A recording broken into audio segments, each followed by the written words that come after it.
This is episode 70 of the Equestrian Author Spotlight podcast. I'm Carly Cade, and today I'm talking with Kerri Lukasavitz. Kerri is the award-winning author of the middle grade/young adult novel series Oak Lane Stable Adventures. She has a BFA from Milwaukee Institute of Art and Design and an MA in creative writing and literature from Mount Mary University. She recently won the 2020 Lake Fly Writers Contest for Flash Fiction, was a semifinalist in the 2020 Bethlehem Writers Short Story Award, is the recipient of a 2021 residency at Right On Door County, and was the 2019 Hal Prize winner for nonfiction. Kerri was born horse crazy, an animal lover, and a book devotee. She owned 2 ponies as a child, showed in 4-H, worked as a showgroom, rider, and riding teacher for 200 jumper stables, and recently volunteered at a therapy stable. She lives with her husband on her family's Wisconsin farm, where she grew up surrounded by her family of 6, an assortment of beloved pets, and the natural beauty of the Kettle Moraine. Now, let's get into the interview. Welcome to the Equestrian Author Spotlight podcast, a podcast featuring interviews with equestrian authors who love all things horses and writing about them. In each episode, you'll hear inspirational stories from horsebook authors, including writing advice and marketing tips to help you write your very own horsebook. If you're an author, aspire to be an author, or simply love horsebooks, then you are in the right place.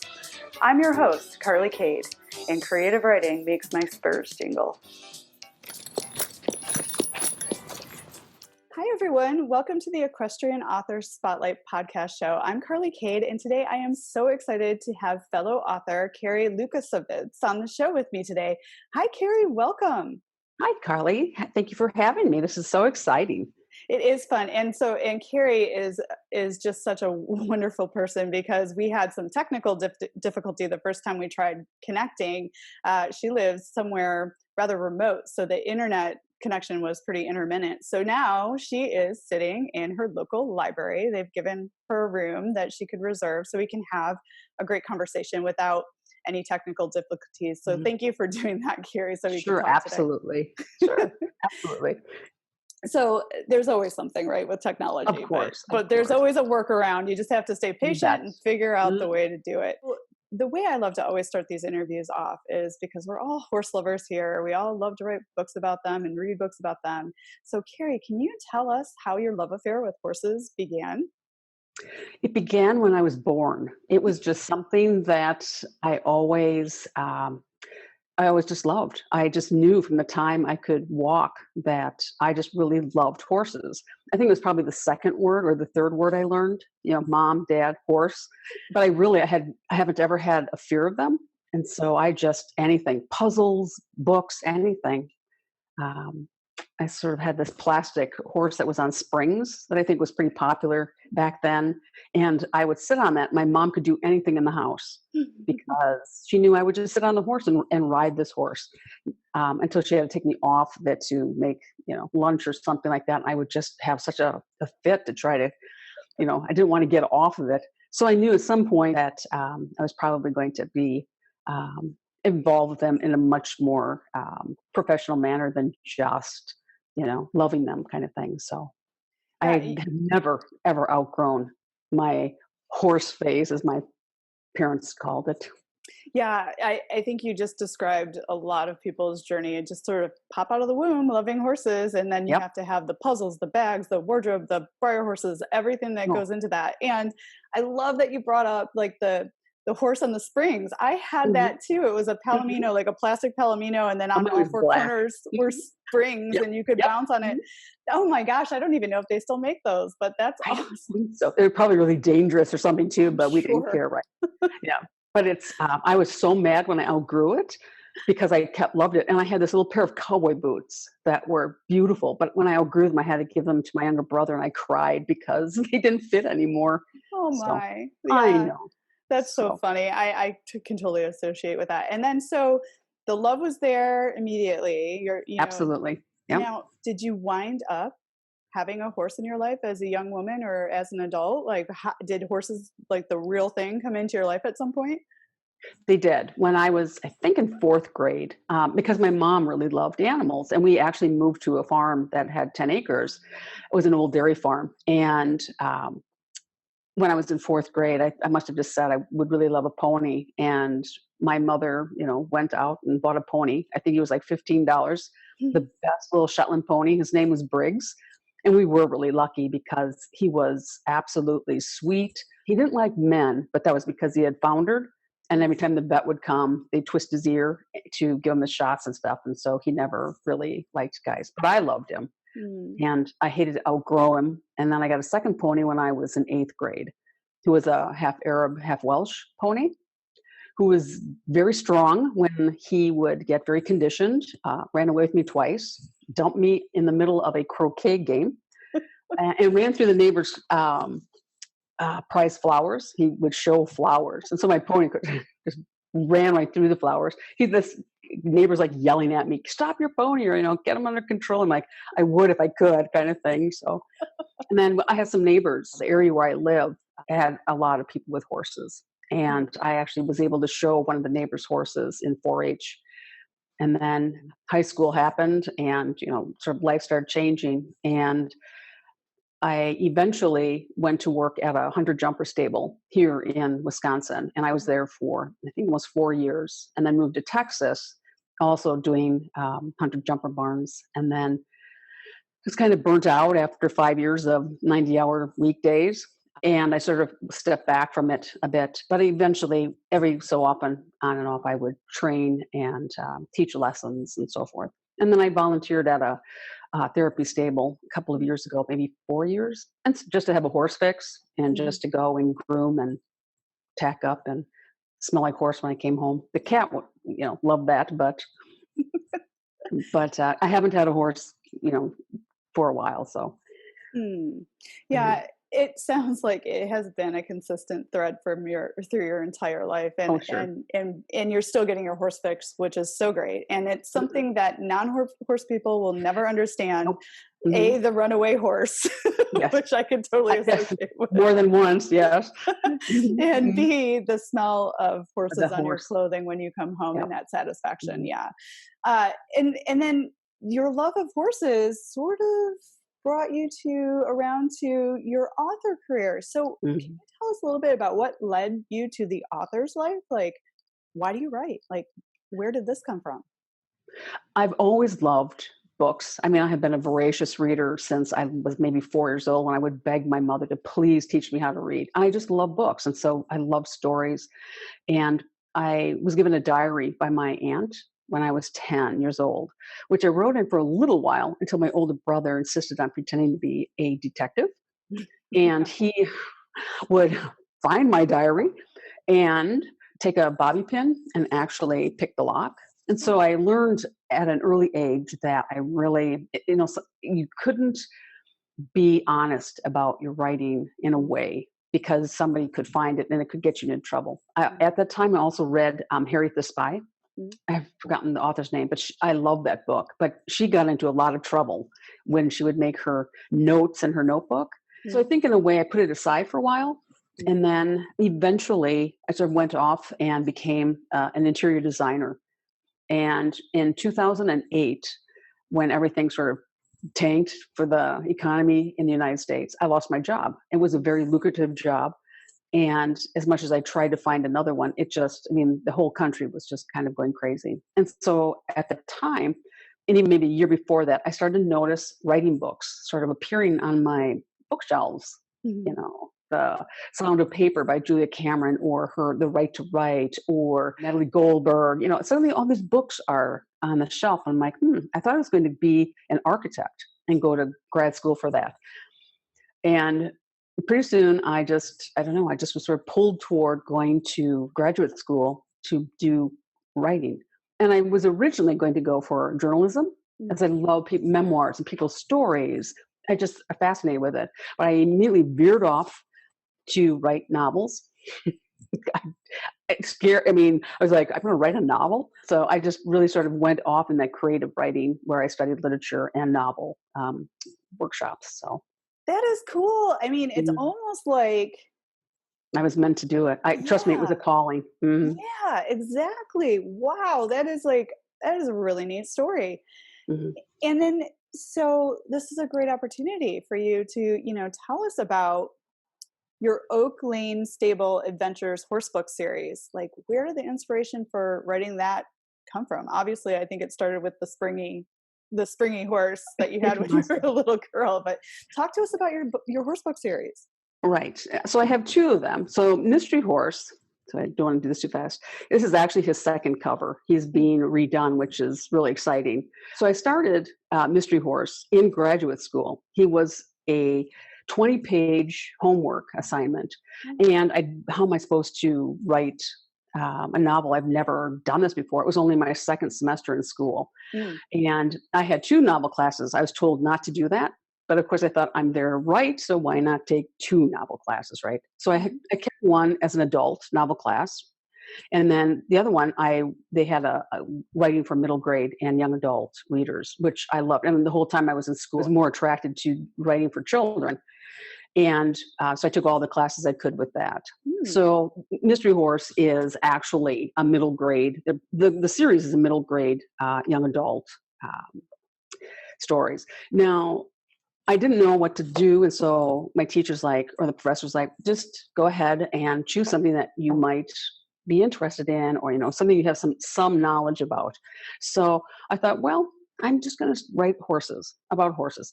I had to have 20 pages done in like 2 weeks, and I had 14 to hand in. Mm, I had a story, and I didn't like where it was going. It seemed to me in 14 pages that I actually wrote myself into a corner. I'm like, I mm, don't know what I'm doing. I don't understand this. So I talked with my teacher about it, and she said, what is going on with you? And I said, I think I'm having problems because the emotions that I had from working around horses, because not all of it, as you know, is wonderful. mhm. It is not always positive. And so I think this is blocking what I wanted to really write about. And so we talked about just relaxing and just trying to write something. And I began to understand that the story I tried to write was not the one that I wanted to write, and that actually Mystery Horse was the true story that I needed to write. And so, Wow. it, That's good noticing. That's yeah, really, I mean, and you had support. You had a trusted right, person that you absolutely. could talk Hmm. to about where you felt blocked, because Hmm. creative writing does bring up Oh, a lot of yes, stuff, even if absolutely. it's fiction, right? Because we write from, right? We write from, Hmm. it's not truth, but we write from personal experience, and that kind of Right, uses everything we do. So she coached you through a blockage that actually helped you get onto the right track and hmm, actually complete this novel. So right. talk to us a little bit about how you shook that loose, and then what happened, right? Like, you finished it. Right, but it was a while. It took me a while because we needed only 40 pages for that first semester. Hmm. And I finished that and I did a lot of editing. Hmm. What's interesting is that when I sat down to really write the story, I had more than 20 pages within like 2 hours. I mean, Mm. it just sort of came through. And so I worked on the book through school and I used it as my thesis. And I got about, I had maybe 80 pages, almost 100 pages. And it's actually almost a 300-page book, 200-page. So I didn't have it finished out of school, but I had a really good start on it. And so I put it away for a little while because I'm like, I've graduated and life sort of took over. And a short while later, I'm not sure if it was exactly a year later, but the school actually had a publishing institute where they invited agents and editors and just had this really great day of being able to learn a little bit more about the publishing side of writing anything. So I was told by my professor, same one, she said, just go ahead and pitch that, even though it wasn't done. I had 5 chapters done. And so I thought, well, okay, I'm just going to practice this. And so I met with one of the agents for, we're timed 6 minutes. She's from Chicago. And she said, my little pitch that I wrote on a piece of paper and was probably pretty awful too, but she was a very good sport about stuff, knowing that we were doing this for like a first time. And so I pitched it to her and she said, we love horse stories. And I'm like, oh my gosh, really? I was like so excited. And my knees were like jello when I walked out of the room. I'm like, my God, she wants to see it. And so I said to her, oh, you'll probably want to see the first 3 chapters. She goes, no, she says, I'd like to see the first 5 chapters. I'm like, oh God, I've got 5 chapters done. So after that, I sent her the 5 chapters and I sat down, and in 10 days I finished the novel, because I knew that if she wanted to read the rest of it, I had to have it done. And I was so excited. And of course, it was going to need to be edited. I mean, nothing is out, but I was amazed at how quickly the story just came through. And that's something you have to learn as a writer too. You have to sort of get out of your own way and just let that flow. And Mm-hmm. so it was about Thanksgiving. I emailed her just to follow up with her, and I didn't hear back from her. And so but I got the message, I'm out for the holidays, be back, November 7th or something. So I waited even a little bit more just to be polite. And then I emailed again, and I never heard from her again. Oh my I know. goodness.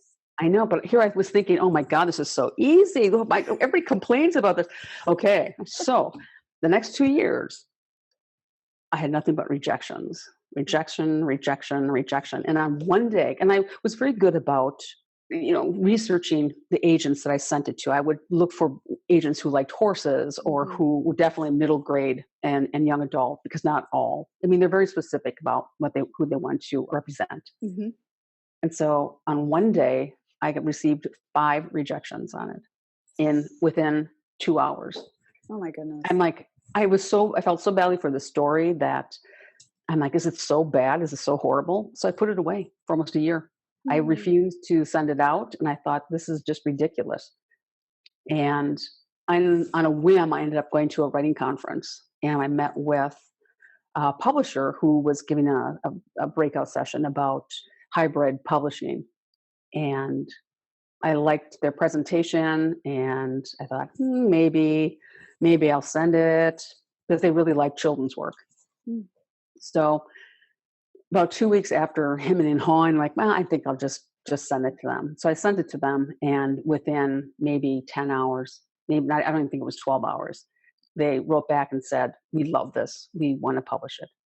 Wow. Oh my gosh. So that's a lot to unpack. That was quite a journey around this Absolutely. this first story. So a couple things. What were they saying when you were getting those rejection letters? Because I often hear that when equestrian authors with horse books are querying agents or traditional publishers, often the response is it's too niche, right? So in letters of rejection are not uncommon. It happens to everyone, just for those listening. Absolutely.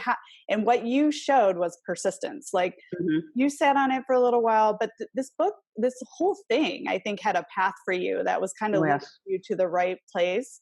And even though you did put it away, something kept showing up that like re-triggered the spark around this book and sort of put you on the right path to where it was supposed to wind up. So just to unpack that, how did you handle those rejection letters, and sort of what was their why, right? And then you ended up going the traditional publishing route. So let's talk about how you felt when you actually got that book deal, like finally after all of this, it's going somewhere. I know.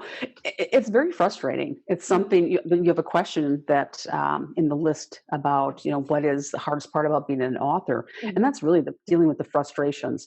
Because when you are first getting into being a writer, you have that inspiration. You want to just do all this writing. But when you start getting into more of the business aspect of it and really learning about what you need to do in order to be an author, those rejections can be frustrating. At first, of course, you're like, well, this is perfect. Why are you rejecting this kind of thing, which is really silly. And that's also very naive. But you learn. And I didn't ever have a bad rejection. I always had people they would just say, this isn't something I'm doing right now. I'm working on something else, maybe at a different time. I did actually there was an agent who was interested in it. And she said that she didn't like where it started. She said that it really needed to start maybe 3 pages in. And so I agreed with her, because I took it out and it seemed to flow a little bit better. I sort of reworked it a little bit. But again, she still passed on it. And then I also presented it to a small press, a small traditional press. And he liked it. He only did middle grade. historical work, because this does take place in 1975. The second book, Gray Horse, takes place in 1976, and then the third book will take place in 1977. So he was really interested in it, except he unfortunately got ill and was not able to going forward with publishing. And so you have to keep going. I mean, anybody who is a young writer, and I have this idea that I'm just going to keep going. I'm a very tough person. We've been around horses. It is it is tough. Not all horses behave themselves. Not all people behave themselves. It's kind of you learn to get very sort of thick-skinned and strong, and you have to be persistent with writing. And at the time that I was trying to get the book published, I was still writing smaller pieces, shorter nonfiction and fiction pieces. So that I was always writing and doing something.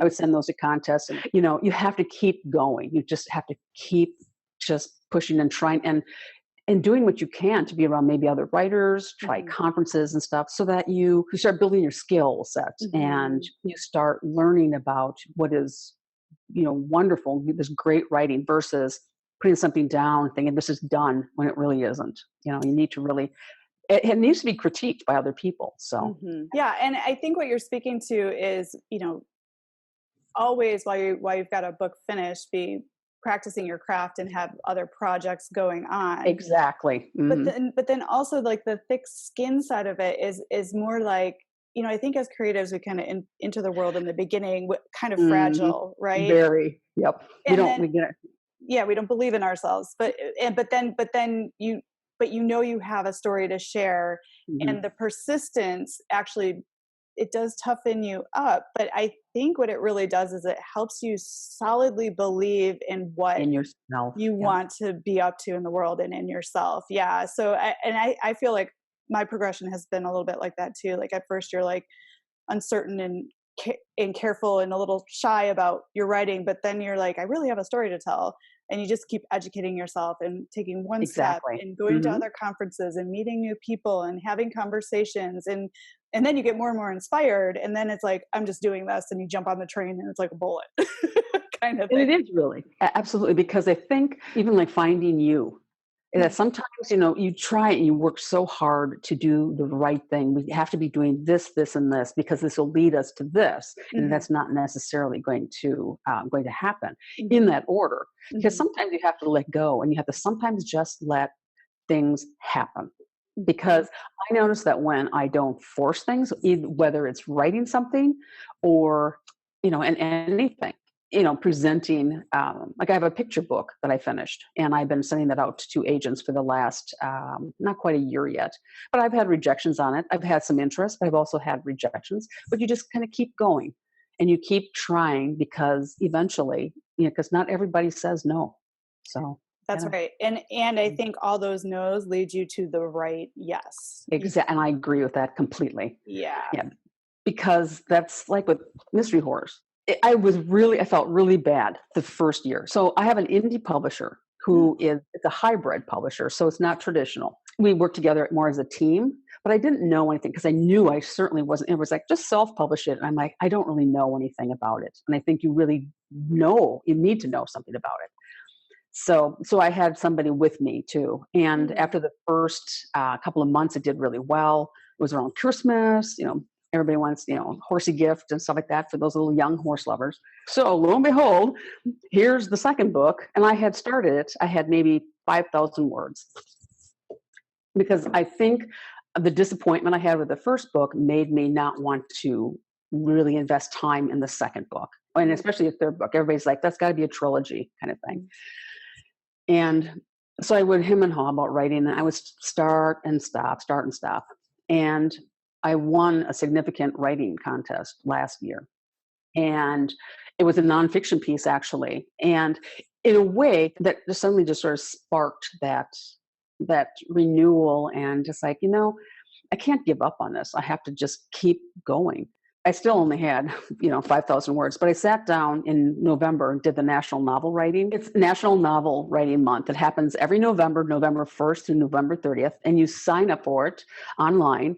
And what's great is that you can connect with friends and other people who are writers, and you will help each other. You can set a limit what you want to write per day, or just go for an entire amount. I think it was 50,000 last year. Yeah, to complete NaNoWriMo, the goal is to write a You 50,000 first right draft of a novel. of a novel, And right? then the target words, I think, to hit that number is like 1,636 words a day or A something. day kind of thing. Yeah. And so I had never done it before. I actually, I just signed up for it. I'm like, I'm determined to get this book done. And I found out, because I only had 5,000 words, that instead of learning, like paying attention to only how many words I was getting a day, because I would do 200 some days, 2,000 other days. It was really, sort of up and down. And I began to just notice that it's not about my word count. It's actually about, I love how this story is trying to take place. Now, interesting enough, I actually was at another writing conference, the same writing conference that I had met the the publisher for, the hybrid publisher for the first mystery horse. So she was doing the attendees learn about pitching, and I wasn't going to pitch the book. I wasn't going to pitch Gray Horse. I just wasn't. I'm just like, nah. I only have 5,000 words, and I have a friend who is very, very good. And she just turned to me. She goes, "Do it." I mean, it was very firm. It was, and I'm like, okay, I'll go do it. So I went up to go sign up, because you can only do it that morning. And she said, sign me up too if they have an opening. So I went up to go and see if there was anything available. And I saw that the sign up sheet was filled in, because they had actually 3 people to actually do pitches to.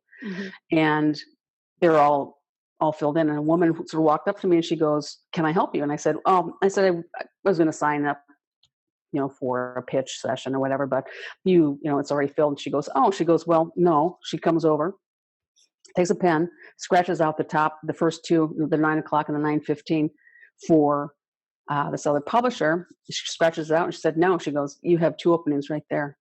I said, "Okay, I'll take the first one and I'll take the second one." I know it gets even more interesting. So I thought, well, that was pretty interesting. So I had the first slot, and I went and told my friend I had the first slot and she had the second one, because she wanted to go after me. So I go, and we were timed like 6 minutes, and I met the publisher, and she said, "I'm not taking authors." She said, "I haven't been taking authors." She said, "I'm only here just to help you learn about pitching." I said, "Oh, okay, that's fine." And then we're talking, and I said, "Well, this book is actually written about my time and my experiences, obviously fictionalized, about being in a riding stable and being a show groom, riding teacher, and a rider." And she goes, "Oh," she goes, "I used to be a show groom." And I said, "Oh." I said, "What farm?" And then she told me the name of the farm, and I looked at her and I said, "The owners?" And I'm like, "Oh," I said, "because I work there too." And she goes, "Oh my gosh," she goes, "I just got goosebumps." And she said, so we started talking about working at the horse farm. She was there a couple of years before I was there. So we already have this commonality. So she goes, she goes, "When you're done with that," she said, just send me that manuscript." I said, "Oh, okay." So I have somebody who now, she showed hunters, and, she's a horse person. And I was like, wow, this is kind of crazy. And so I went and told my friend that, what had happened and stuff. And she went off to go do her pitch. And so I didn't have this novel done. So I'm not working on here. I have somebody who's waiting for this manuscript. And so finally in November, sitting down in, National Novel Writing Month, I'm like, I've got to do something. So I wrote most of Gray Horse, which is the second book in the series. And it's the same characters. It is a series. They're a year older. It was finished. I had edited everything. I sent it to her, and she said, "Well, I'll get back." She got back to me like in 2 hours. She goes, "I will be happy to read this over the weekend." She said, "Just make sure when you put in the subject line to name the stable." She said, "I'll remember." And Saturday morning, I had an email from her. She said, "I read it last night." She said, "I couldn't put it down." She said, "This is a great story." She said, "I want to represent you, and I have a contract for you." I know. It's like that fairy tale. You're like, my God, like what? And so it happened so fast. And she's actually a traditional publisher. Wow. I mean, holy smokes, that's incredible. I mean, these are the stories, the magical stories that tend to happen a lot on creative paths. Yep. As when you're persistent, somehow you get lined up with the right people at the right time. And I love that she was adamant that she's not taking any new and I new know. authors. New And authors. then, and then that's again the thing. It's the power of connections and community and building relationships with people and that common ground. I mean, Mm-hmm. that's what you shared, and that sort of opened the door. So like, be authentic with people, share what you're all about, and magical Exactly. things happen. So, okay, before we go any further, because this is so wrought with so much great information for authors about your author journey, and I'm Mm-hmm. like fascinated by this story. But before we go any further, let listeners know what your book series is about and what message you hope that the series gets through, because your audience is like middle grade. Is that right? Right. Like I wrote it for 5th to 8th graders, except I find that adults like the books as well. Of course. Because, right. And so it starts out, Mystery Horse is about a horse that is rescued.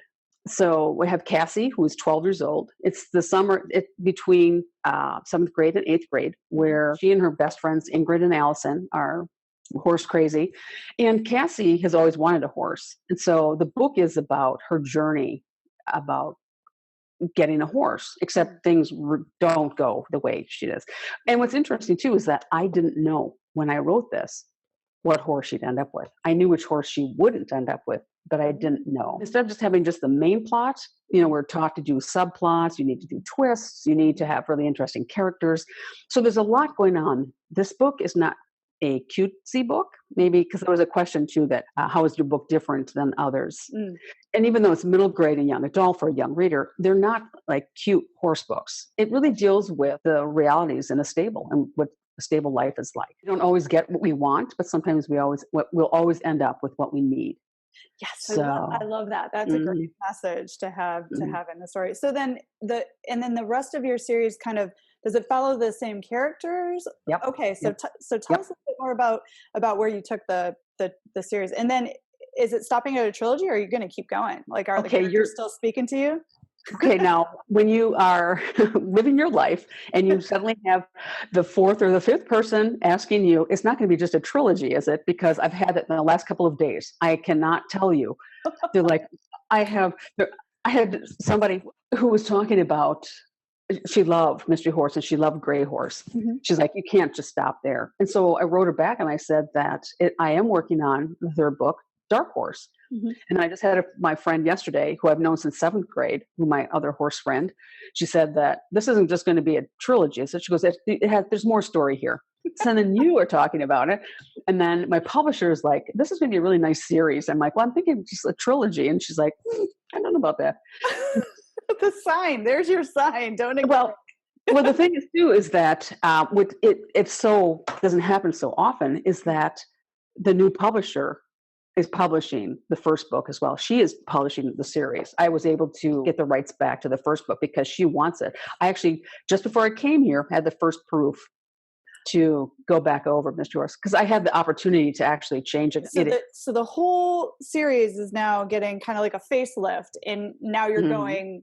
Is this full on? You're going full on the traditionally published route now. Yeah, okay. Now I am traditionally published, yes, which is exciting because it's a very different experience. Even though she's a small press, but she's still, and plus she's also a horse person, a horse lover. I'm thinking she's really loving this because she can now, sort of go back and we talk about horses and ride, and she wants to ride again too. And we're like, well, maybe we'll just get on and just walk around kind of thing. I'm like, no, I kind of want to ride more than just walking. So yes, I'm really excited about it because you have Mystery Horse and then Gray Horse picks up about 7 months later.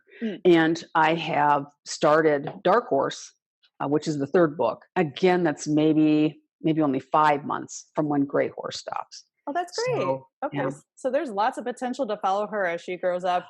Apparently. She's only 4. She'll be 14 in the 3rd book. So, and now again, I have to be aware when I write it because anybody who's young reading Mystery Horse still has to have the same language as she gets older. I can't just suddenly have them, doing more adult things. I can't suddenly surprise them with profanity and stuff like that. So it's something I have to be. The kids probably not caring so much, but the parents probably so much. Yeah, that's right. You have to be cognizant of who is reading the book, even as your characters grow. That's so. Wow, you've had quite a ride so far. And I'm so proud of you because you prepared really well. I mean, you know what questions I'm going to ask, and you've answered some of them already as we've gotten into this. How are you reaching your readers? And is like your new publisher kind of coming up with a marketing plan for you? Like, how? So how's your new relationship working? Like, how is it being with the small press, and how has it been different than what you've been doing before? I think I've been doing a lot more research myself. And even though I have a traditional publisher, she's a small press. So it's not like I have a PR person, which would be really great because I'd probably get more writing done. Yeah, that's But right. it's very time consuming, very, Mhm. very time consuming. But the more I learn about it, it's part of it. You just have to get used to it because you're going to have to learn it and you're going to have to do it because otherwise you are not going to reach your readers.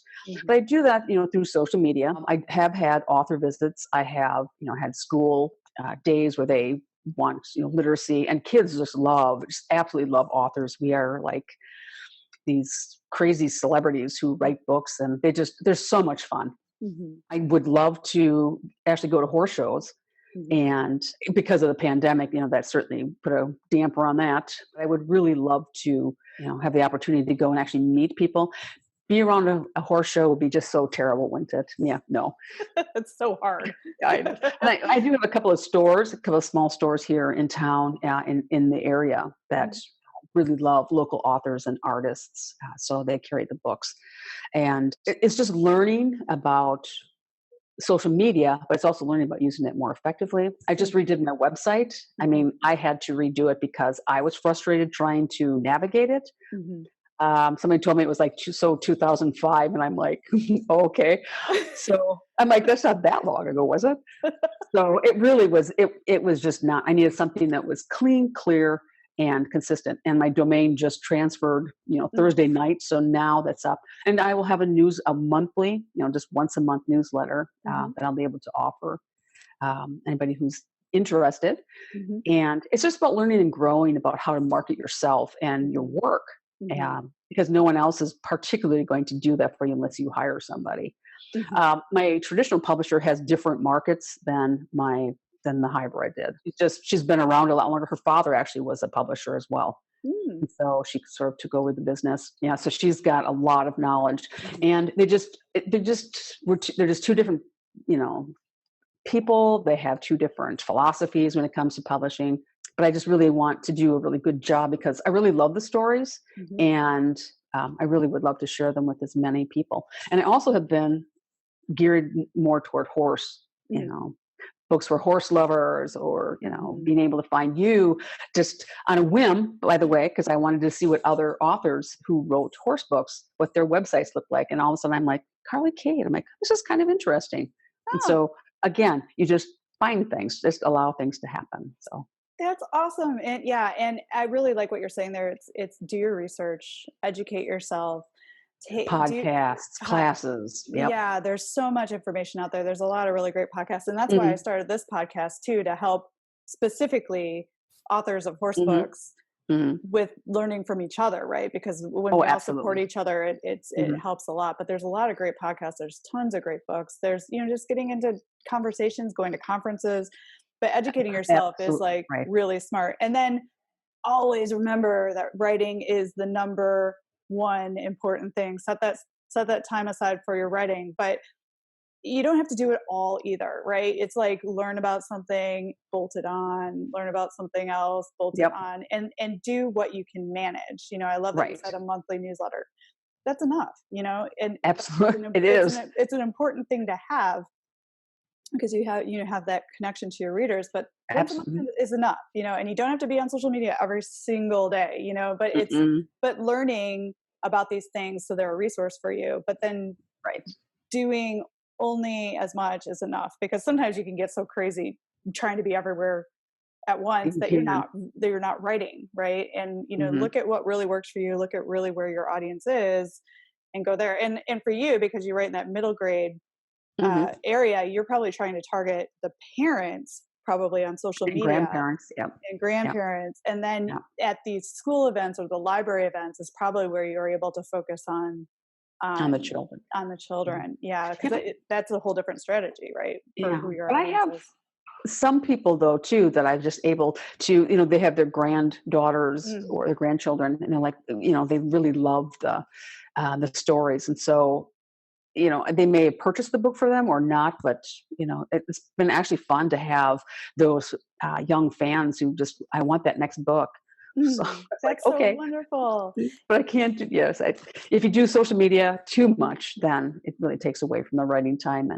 Well, and And it's highly, highly, highly addictive. And some people can't mhm. stop once they get in there. It's like they just No, go I down can. a million rabbit holes. I've read a bunch of books. Like one I highly recommend is Digital Minimalism by Cal Newport. That just Hmm. like so opened my eyes about how terribly Hmm. addictive intentionally social media is. And I was like, oh my gosh, this is like Hmm. such a time suck. Like I need to. It is.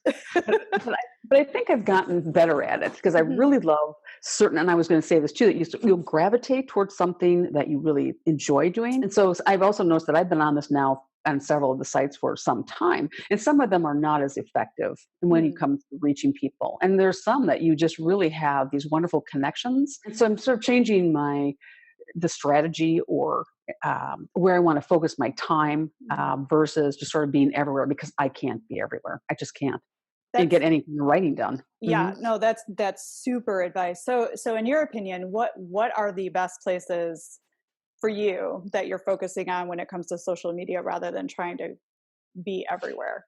I can't be everywhere. I love Instagram. Mm, I've been on Facebook for probably 4 years, and I really have not had.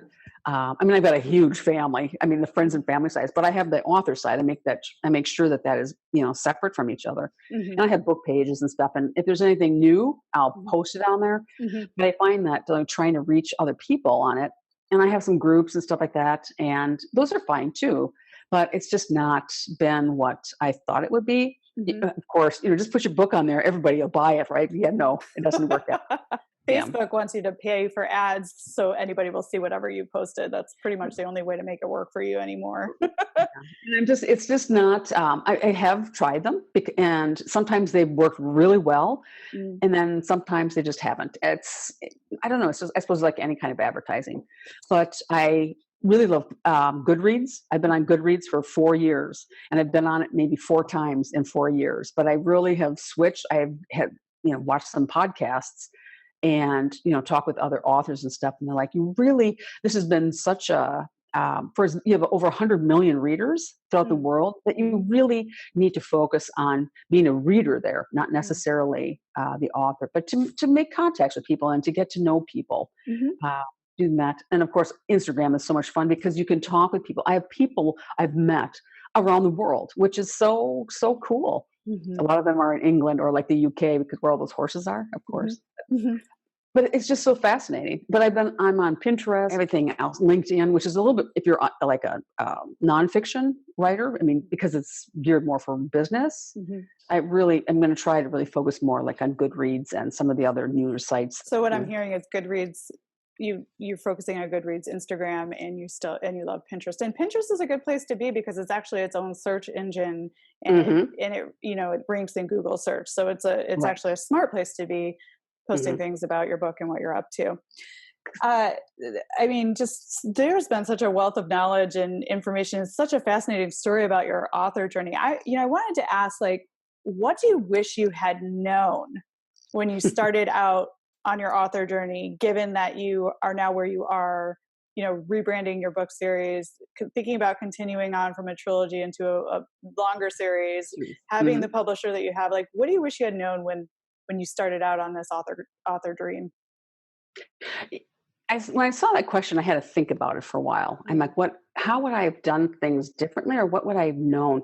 I think you really need to be aware of having projections or having, anticipating that certain things are going to happen in a certain time. You really need to get rid of expectations. But really, I also know that I wish I had actually worked on the books sooner. So if you're going to do a series, you should just keep writing and keep working on things rather than getting so hooked up or so focused on one thing that you mm, really need to be doing a lot of things. mhm, And whether if that's going from, I love writing flash fiction. I've actually won a couple of flash fiction contests. So you have the difference between a 60,000 word novel in a story to a 750 word complete story. So you have sort of these pieces sort of playing off of each other, plus being nonfiction and fiction, just being able to do a lot more instead of just saying, I'm only going to be doing this, because it really limits you, and you should really continue to stay more open to experiences. That's great So, advice. And I yeah. was gonna ask you, actually my next question was, is there something that your readers would be surprised to learn about you? And you write flash fiction. For Right. for for people who may not know or are not 100% sure what flash fiction is, would you share a little bit about that and what you write and how you got into that? I think I just got into it because there was a contest that I wanted to enter. And it's so interesting because when I started out in graduate school, I had a creative nonfiction class, and she gave us a word limit, and it taught us about getting things done clean, neatly, to the point, in 600 words, 500 words, and so this was nonfiction. And then when she would give us 800 words, we're so used to writing 500, we're like 300 words more. And you're like, what can I come up with? I sort of had that training. But then when I started doing fiction in it, I'm like, this is kind of fun. But you have to be very aware that you have only 750 words, and they only want it 750 words or a little less, because if you go one over, they are not going to accept it. It has to be, they put the limits on, this is what it is. But you have to tell an entire story in 750 words, or Wow. 500 words, or sometimes 250 words, which is actually, and then even some will be like a sentence. You have 10 words, write something complete in 10 words. So it's actually almost like poetry, I think, which I'm not good at all. And I really haven't studied it. I probably really should have challenged myself by taking at least one poetry class just to be exposed to it more than I have been. But their word choices are so incredible, and they're so precise. But they, you elicit these emotions, and these, your imagination is thinking about what these words are saying. So flash fiction is kind of like that.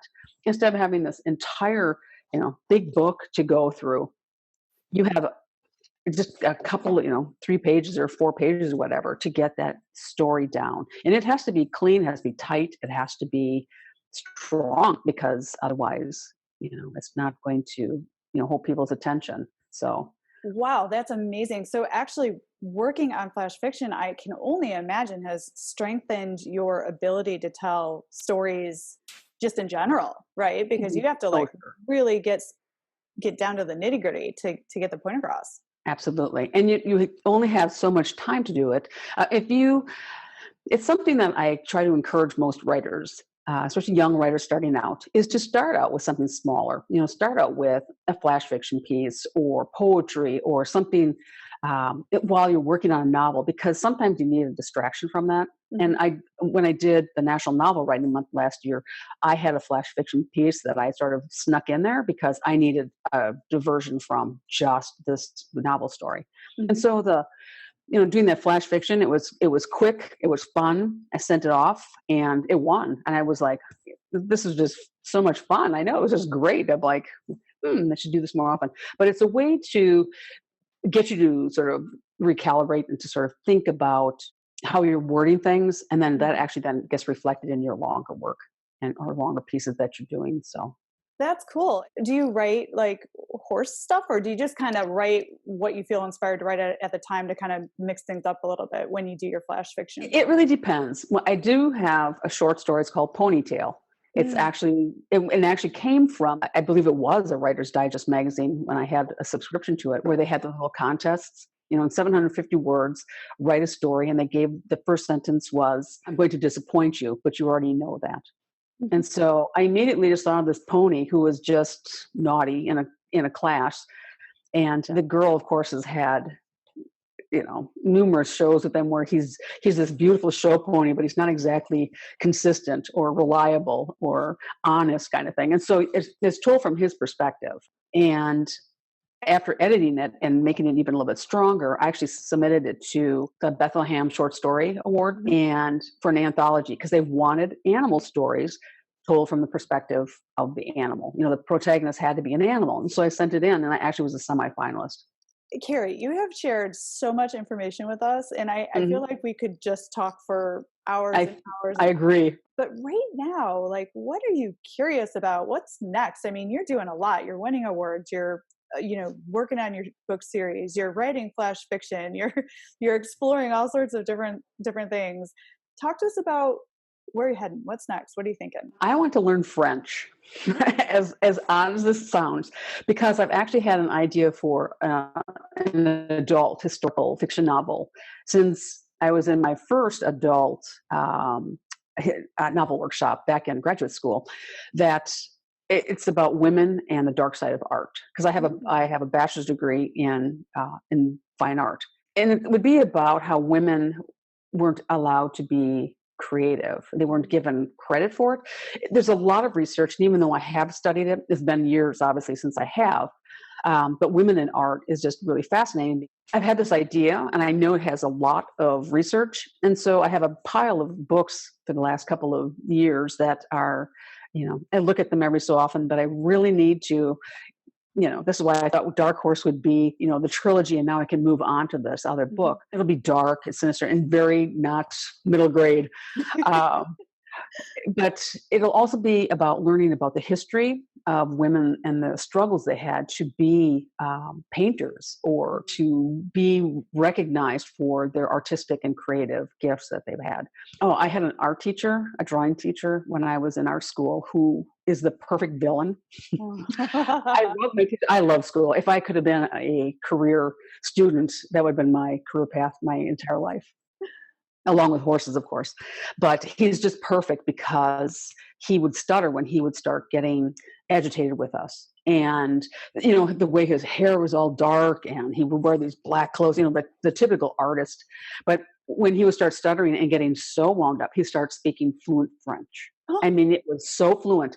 And so somehow or another, he will, I don't know, that's just something that I wanted to look into as I'm reading about this, because also France was very, depending on the time period, I'm pretty sure it's going to be Victorian period, but it'll be American. But France is still a very important part of the art world at that time. And so it's going to be, I have all these ideas for it, and I've been writing them down, but I haven't started it. So I really would need to. I was hoping to get the trilogy done this year. Dark Horse is done, and then next year start doing working on this other one. But I have a feeling I'm going to have to do both maybe at the same time. Move on from book 4, and then try to do this other one at the same time. Oh my gosh, that's so exciting. I literally have goosebumps hearing you describe like how excited and like fired up about that project about women in art and the France element and all of that. I definitely think you should to run with it. And what I love about what you just shared there is that you don't have to just write horse books, guys. Like you can write what's like passionate for you. I mean, what many of it, and you're writing cross genre, you're writing all over the place, like all sorts of different things. And, Kerri, something to consider is if your muse is saying, go that way, complete your trilogy, let it hang out for a minute. You can always come back to it. But like, I strongly believe in if there's this pull towards something creative, you got to go that way, Oh, absolutely. And maybe you can do both. I'm not sure how you write. Some writers can only, work on one project at a time. Others can write differently, but I can write a couple of different things. Yeah, so it's perfect So for switch you. gears. Yeah, so you can do both. But I certainly hear how fired up you are, and I can't wait to learn more about that project as you get it going. And in the meantime, would you share with listeners where they can find you and your books online? Read off my list here. All right. Okay. Starting out, I have my website. As I said before, that it's just been redone. It's just clean. It's perfect. You have a beautiful landing spot. I actually have horse quotes and some photographs that I will change out probably maybe once a month or so. But you have the books right there. You can read more, and you'll actually then, instead of trying to find it on my old website, you have to go to the blog and all this stuff. You just go, you want to read more, you'll then come to the book page for either Mystery Horse, Gray Horse, or Dark Horse. I even have the first chapter of Dark Horse on there. That's nice. So you can have a couple of reviews, and then you actually have a chapter. I include that for each of the books, and I will change those. It won't just be static without, of course, spoiling things. So I have the new website, which is kerrilukasavitz.com, and then you have my publisher, who is Henschel House Books. So you can get the books there. So I'm on Amazon. I'm also on Amazon Central, so you can find out more about all sorts of things that I've written on there. I have 3 stores here. One is Faith and Giggles Gift Shop, which is right here in town in Hartford. They're great, wonderful people. They love local artists and authors. Support our local businesses, right? Absolutely. Yeah. And then All in Books, which is in West Bend, which is about 20 minutes from here. Again, it's a small Main Street store. She's got a ton of stuff. And then Martha Merrill Books, which is in Waukesha, which is probably maybe a half an hour from here. But they will have it. And I'll have a couple of author things coming up. And so here's my list of everything online. Definitely Goodreads, Instagram, Facebook, Pinterest, LinkedIn. I'm on Books for Horse Lovers. I have Just Middle Grade is what it is. And they only have just middle grade books. The Society of Children's Books Writers and Illustrators.org. They are now actually running a book stop where you can go, and all their authors from around the world all have these beautiful book pages. So you can go and learn about their work, illustrators as well. Then I have the Wisconsin Writers Association. I actually do book reviews. I've been doing book reviews for Story Monsters, Inc. for all their juvenile fiction. And then I've also been doing it for the Wisconsin Writers Association, where they'll be like, hey, Kerri, can you read this book? And, will you do reviews? And I love doing it and helping out other authors who doesn't need a review, right? Cool. And then hopefully, well, definitely, as I said before, I'd love to go to horse shows. Eventually, that would be fun. But then also libraries. I donate a portion of the sales of the books to the Washington County and the Wisconsin County, or the Wisconsin Humane Societies for the animals. But I also make sure that the Midwest Horse Welfare Foundation, they actually rescue horses in Wisconsin, in Pittsville. They are just fabulous people. I donate to them. And if I don't have a lot of book sales, I donate anyway. Just because I'm so passionate about animal welfare and stuff. And it's just important to me that, we contribute to their welfare as well. Because they give us such gifts, right? Absolutely. Yeah. So thank you for doing that. What a lovely contribution to make from the books that you produce. Well, you are rocking and rolling, and you're up to so many things, and you've got a lot of things going. And I will, of course, link to all those places in your show notes, so listeners can get directly to you and your books. But Kerri, thank you so much for the gift of your time, and thank you for rearranging your schedule so we could make sure that our conversation was uninterrupted and solid on a solid network. But this has been such a lovely conversation, and thank you for the gift of your time. Thank you so much for having me. This has been so much fun. I've just had a great time. Thanks for joining us this week on the Equestrian Author Spotlight podcast. I hope you enjoy these Q&A sessions with wonderful equine authors who love all things horses and writing, just like me. Visit my website, carlycadecreative.com, where you can read the show notes, and make sure you never miss a show by clicking the subscribe button now. This podcast is made possible by listeners like you. Thank you so much for your support. Want a free guide to secrets of horsebook authors? Gallop over to carlycadecreative.com/wisdom to have author advice delivered instantly to your inbox. If you are an author who writes about horses and would like to be spotlighted, please let me know. Visit my contact page at carlycadecreative.com to fill out a request. I'd be happy to have you on the show too. Thank you for tuning in to the Equestrian Author Spotlight podcast. See you next time. I'm your host, Carly Cade. Creative writing makes my spurs jingle.